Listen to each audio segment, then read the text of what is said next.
What is up, everybody? It is your boy. Yo, what is going on, everybody? Welcome back to another video. And today is a little bit something different. It's not a drum cover or anything to do with drum advice, but it's more of just kind of a kickback setting up my drum set. Today we're going to be setting up the Pearl Crystal Beat kit. This is my custom. I don't have a custom kit. This is my favorite kit that I own. I've always wanted an acrylic kit ever since, like, even before I started playing the drums. I always thought they looked so cool. So let's set that up. I'm also going to be doing more of kind of like a gear rundown of what I'm using and how I record these kind of things. So stay tuned. So for this kit in particular that I'm going to be building today, it's going to be set on a rack system. I'm going to go grab that right over here.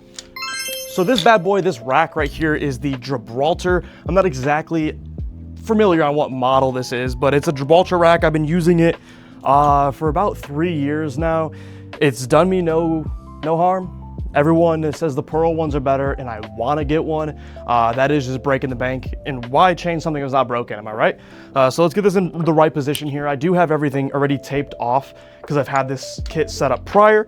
So this is the right side of my rack that houses 2 of my rack toms because I'm going to be running 3 on this setup. I've done multiple different variations of this kit, but this one just happens to be my favorite. I love having 3 up and just the 1 floor tom down. Super classic, and I just like the feel of running through the kit.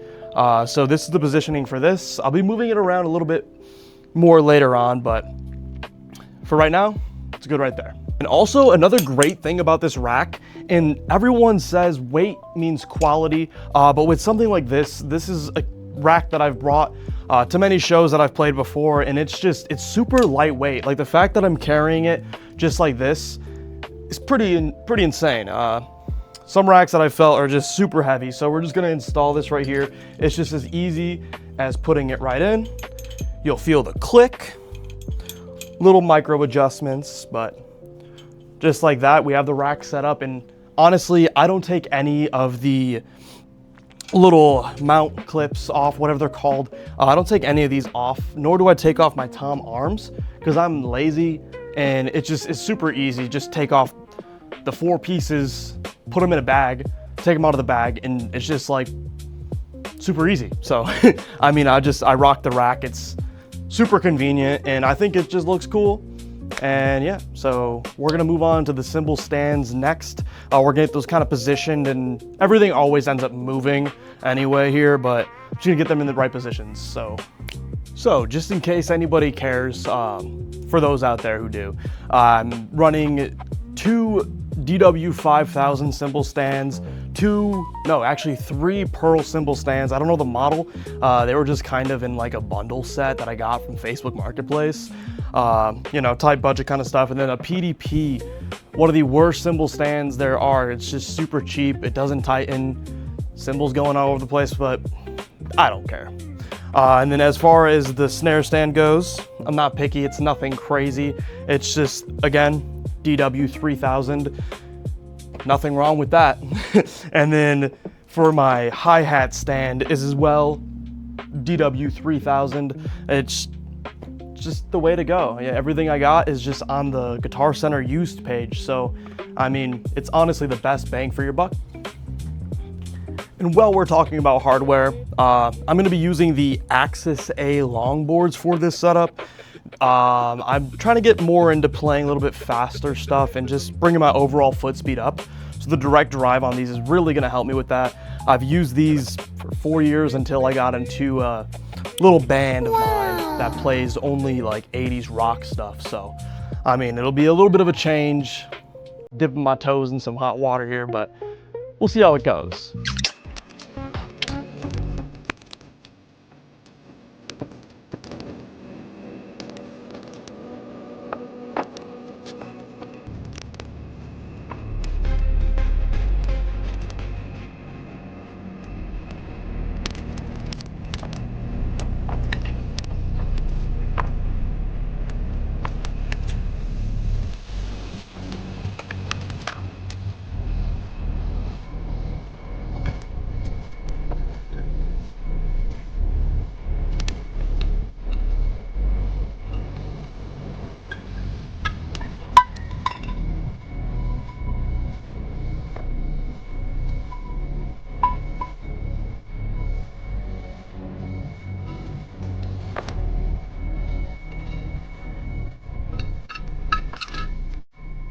Now that we got the drums on and the cymbal stands, it's time for the cymbals, and then I'm gonna talk more about the mics as well as the cymbals that I'm using. So we're starting off with the little stack that I have. I made this, I don't know why, it just kind of sounds trashy, but it is just an HCS, the cheap vinyl little China. I think it's a 12-inch China. And then we have a little 10-inch Zildjian Planet Z. Sounds kind of cool, so we're gonna throw that bad boy right here in the center. I don't know if this is just me or everybody else, but can you just spend forever moving your toms around to find like the perfect angles and it's just never right? Let me know in the comments. I kind of saw this from Brooks Wackerman of Avenged Sevenfold. I saw him doing this and I was like, you know what?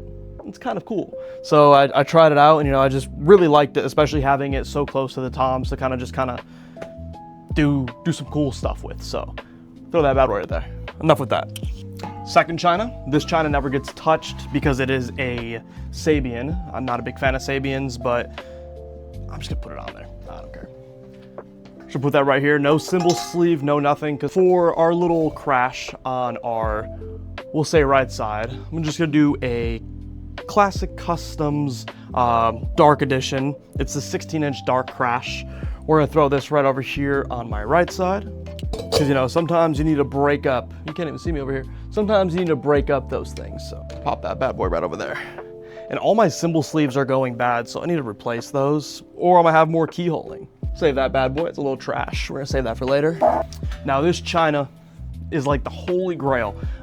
When I got this China, it replaced a Zildjian, I don't know, another really good China, but this one, the dark, if you like something just super trashy and just cuts through any mix, dude, you gotta get yourself one of these. We're gonna throw this on our ride side. Now for our ride, I have no idea what ride this is. Someone drew in Sharpie Zildjian on it. Now I got this, oh, it's a Zildjian, I'm so stupid.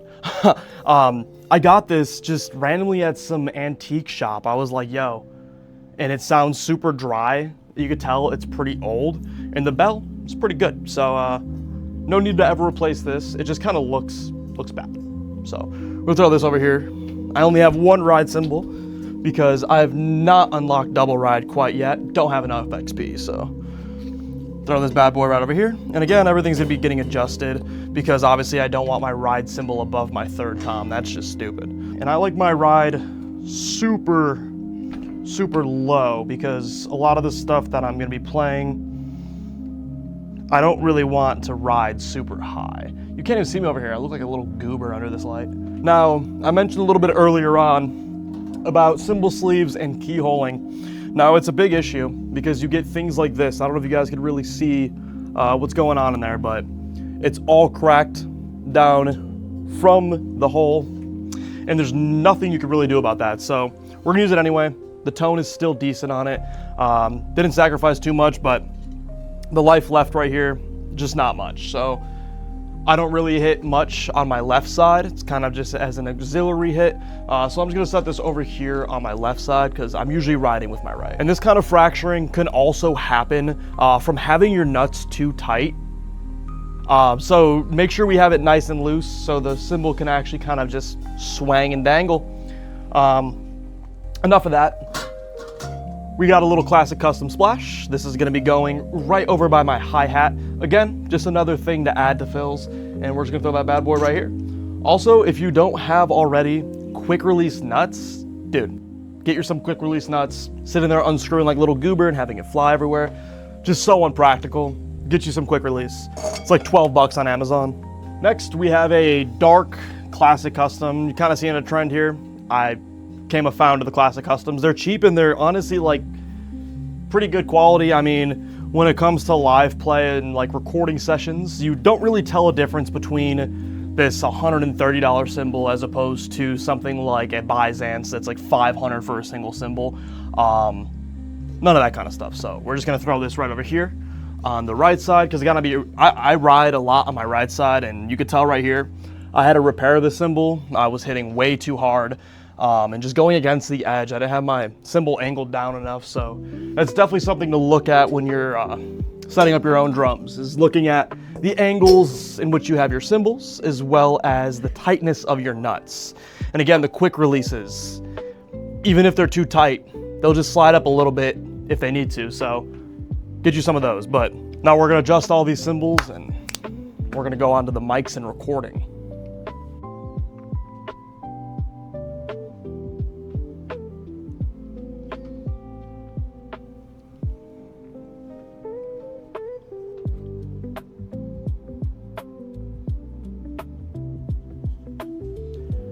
Now let's get into the mics that I use to mic up my drums here. So I am running kick triggers. I'm just using a Roland kick trigger basic. This room mic is something I just started implementing in my recording just to add more depth to it. It is the Rode NT1. This mic is great as just kind of a room mic to get more fullness out of my sound, as well as it just adds a little bit of ambience to it. And then for a snare mic, I'm a basic bitch. I use the, I don't forget what these are called, the Shure SM something, SM57, just very standard of the line. This is like, this one has been through hell. It's been hit so many times. It's legit taped together, and it still sounds the same. So I popped this on my snare. It just never stood me wrong. So yeah, there's that. And then for my 3 toms, I'm using the Sennheiser E604. Again, these are just very standard microphones. Like, these are used very customary, so these are what I use. They sound great. They're super lightweight, so they're good for just gigs, stuff like that, as well as they're so small. They're just out of the way. I don't like big microphones that are in the way, so I just pop those bad boys right on my toms. So yeah, that's the mic setup, as well as for my recording software wise, those who care. I'm using a Focusrite 18i20. It's the one with the 8 channels on it. And then I'm using, for a digital audio workstation, I use Acid Effects. Not a lot of people use Acid. It's not Acid Effects, it's Acid Pro Studio 10. Not a lot of people like it, but that's what I've been using since I started. I'm so used to it. It's never done me wrong, so yeah. And then for audio plugins, so stuff like gate, reverb, compression, I use Easy Mix 3. Super, super easy. All you gotta do is plug in and what it is, and usually they have something there for you. So again, not sponsored at all by any means. It's just what I use and what I like to get my drums sounding nice and tight here, so.